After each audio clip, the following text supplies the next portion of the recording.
बिस्मिल्लाहिर्रहमानिर्रहीम। अब तक की जो प्रोसीडिंग्स हुई हैं और अब तकरीबन कंप्लीट हो चुका है, ये कंप्लीट हो चुका है, लेकिन एक बात सामने आ गई ना, और वो प्रोसीडिंग्स में पहले ही आ गई थी कि पहले तो ये है कि जो जजमेंट था, जो फैसला था भल्ले के निशान लेने का, वो असल में जो अवाम है, जो वोटर है, उसको उसके हक से महरूम किया गया।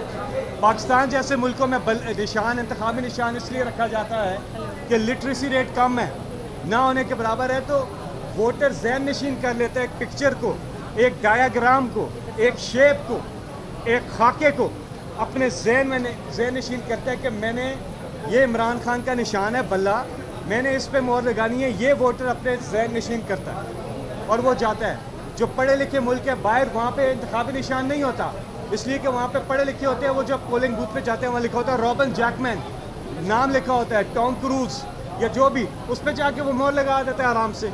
लेकिन यहाँ पर निशान रखा जाता है। वोटर का ये राइट होता है कि उसको पता हो, वो अपनी मंशा का इजहार कर सके। तो जब आप निशान ले लेते हैं तो आप वोटर से उसका हक छीन लेते हैं। पहले आप तालीम ही नहीं दे रहे, जब हमारी सरकार जो है तालीम ही नहीं दे रही लोगों को। लिटरेसी रेट देखिए, कितने बच्चे स्कूलों से बाहर हैं। एक तरफ आप तालीम नहीं दे रहे, दूसरी तरफ आप उससे ये डायाग्राम भी ले लेते हैं, निशान भी ले लेते हैं, तो आप असल में वोटर के साथ बड़ी ज्यादती करते हैं। नंबर 1 चीज़ ये सामने आई है। नंबर 2 कि उस फैसले में ये नहीं था कि जी पार्टी पीटीआई की अब एफिलिएशन ही नहीं रहेगी कैंडिडेट्स की, ये नहीं था, ये भी सामने आई है। तो इसका क्या मतलब है कि वो पूरा जो चीज़ थी वो गलत हुई। जब वो गलत हुई तो इसका क्या मतलब? इसका मतलब कि पीटीआई के कैंडिडेट्स थे, बावजूद इसके कि उनका एक कोई इंतखाबी निशान नहीं था। अव्वल तो सुप्रीम कोर्ट में अपने फैसले में ये क्लियरली लिख देना चाहिए था कि पीटीआई कैंडिडेट्स कैन नाउ और may apply for a different symbol individually. अगर ये होता है ऐसा तो पीटीआई कैंडिडेट, लेकिन उसके बावजूद सुप्रीम कोर्ट में ये बात सामने आ गई है कि वो पीटीआई की एवोल्यूशन ख़त्म नहीं हुई थी, तो बुनियाद ही ऐसी गलत होगी।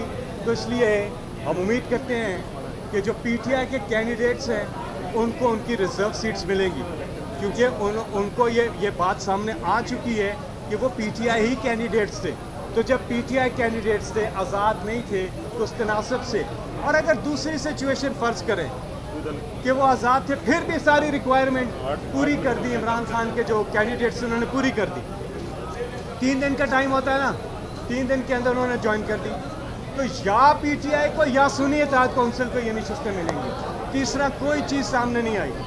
तो ये होगा इंशाअल्लाह, और ये हक बनता है पीटीआई का। दूसरी बात जाते जाते करूँगा, बहुत अहम बात है, और वो ये है कि 2022 अप्रैल का महीना, इकॉनमी हमारी किधर खड़ी थी? इमरान खान थे वज़ीर आज़म पाकिस्तान। उससे पहले 3.5 साल में आधा वक्त कोविड का, कोरोना का भी गुजरा था, लेकिन हम कहाँ खड़े थे? 150 रुपये लीटर हमारा पेट्रोल था, 150 रुपये लीटर डीजल था, डॉलर भी इसके आगे पीछे ही था। जो हमारा जीडीपी था 6% था, हमारे हेल्थ कार्ड था, यूनिवर्सल हेल्थ कवरेज थी, एहसास प्रोग्राम जिसको वर्ल्ड बैंक ने दुनिया का 4थे नंबर का बड़ा प्रोग्राम डिक्लेयर किया, सोशल वेलफेयर प्रोग्राम, वो चल रहा था आम तबके को सहूलियात देने के लिए। और बड़ी चीज़ें, हमारी एक्सपोर्ट्स ऊपर जा रही थी, ज़रा मुबादला रेमिटेंसेस हमारी सारे रिकॉर्ड तोड़ चुकी थी, रोशन डिजिटल अकाउंट व्हाट नॉट, हर लिहाज से।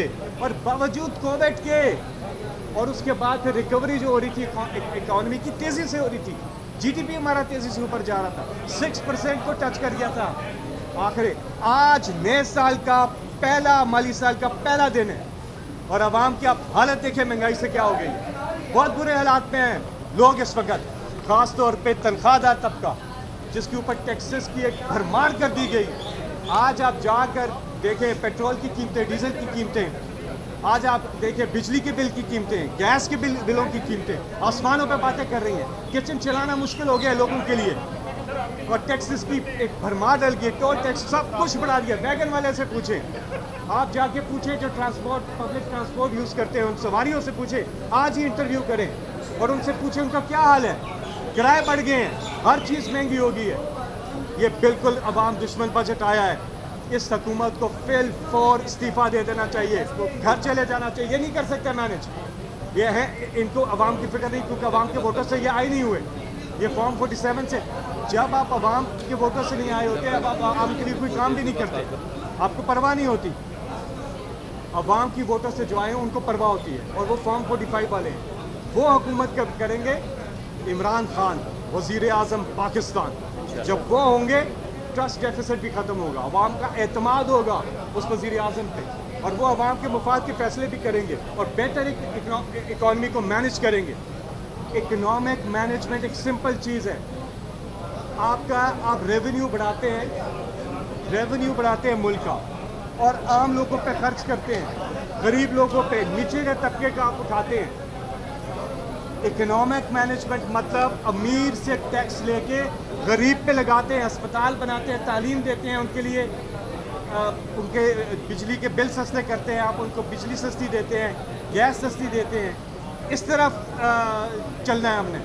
اور وہ کون چل سکتا ہے؟ جس پہ عوام کو ٹرسٹ ہو, اور وہ ایک ہی ہے, اور عمران خان. آج اگر عمران خان آتے ہیں, آج آپ دیکھیے گا کہ کل سے پاکستان کی اکانومی صحیح ٹریک پہ جائے گی. سب سے پہلے ہمارے اوورسیز جو ہیں وہ ریمیٹنسز کی بھرمار کر دیں گے پاکستان میں. وہ ادھر بینکس میں پیسہ رکھنا شروع کر دیں گے, کیونکہ وہ ٹرسٹ کرتے ہیں. اس کی پریکٹیکل مثال دوں, شوکت خان کینسر ہاسپٹل سب سے زیادہ بڑا خیراتی ادارہ ہے پاکستان کا. کیوں دیتے ہیں پیسہ لوگ اس کو؟ کیونکہ جس کو دیتے ہیں اس پہ اعتماد کرتے ہیں. عمران خان ان کو پتہ ہے ایک ایک پائی صحیح جگہ لگائیں گے. اسی طرح لوگ ریمیٹنسز دیں گے, انویسٹمنٹ پاکستان میں آئے گی. جب اعتماد ہوگا قیادت کے اوپر, وزیر اعظم کے اوپر, عمران خان وہ حل ہے ہمارے پاس, اور ہمیں عمران خان جیسے لیڈر کا فائدہ اٹھانا چاہیے ملک کے لیے, اپنے غریب کے لیے.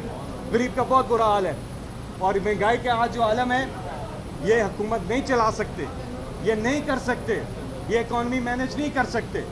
دیکھ لے بجٹ اٹھا کے دیکھیں, آپ خود اسٹڈی کریں, سارا خود فیصلہ کریں. بسم اللہ الرحمن الرحیم.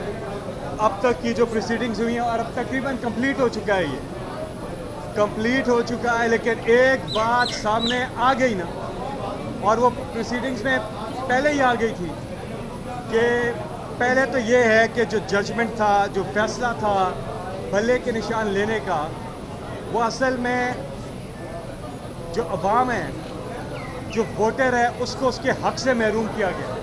پاکستان جیسے ملکوں میں نشان, انتخابی نشان اس لیے رکھا جاتا ہے کہ لٹریسی ریٹ کم ہے, نہ ہونے کے برابر ہے, تو ووٹر ذہن نشین کر لیتا ہے ایک پکچر کو, ایک ڈایاگرام کو, ایک شیپ کو, ایک خاکے کو اپنے ذہن میں ذہن نشین کرتا ہے کہ میں نے, یہ عمران خان کا نشان ہے بلہ, میں نے اس پہ مہر لگانی ہے. یہ ووٹر اپنے ذہن نشین کرتا ہے اور وہ جاتا ہے. جو پڑھے لکھے ملک ہے باہر, وہاں پہ انتخابی نشان نہیں ہوتا, اس لیے کہ وہاں پہ پڑھے لکھے ہوتے ہیں. وہ جب پولنگ بوتھ پہ جاتے ہیں وہاں لکھا ہوتا ہے رابن جیکمین, نام لکھا ہوتا ہے, ٹام کروز یا جو بھی, اس پہ جا کے وہ مہر لگا دیتا ہے آرام سے. لیکن یہاں پر نشان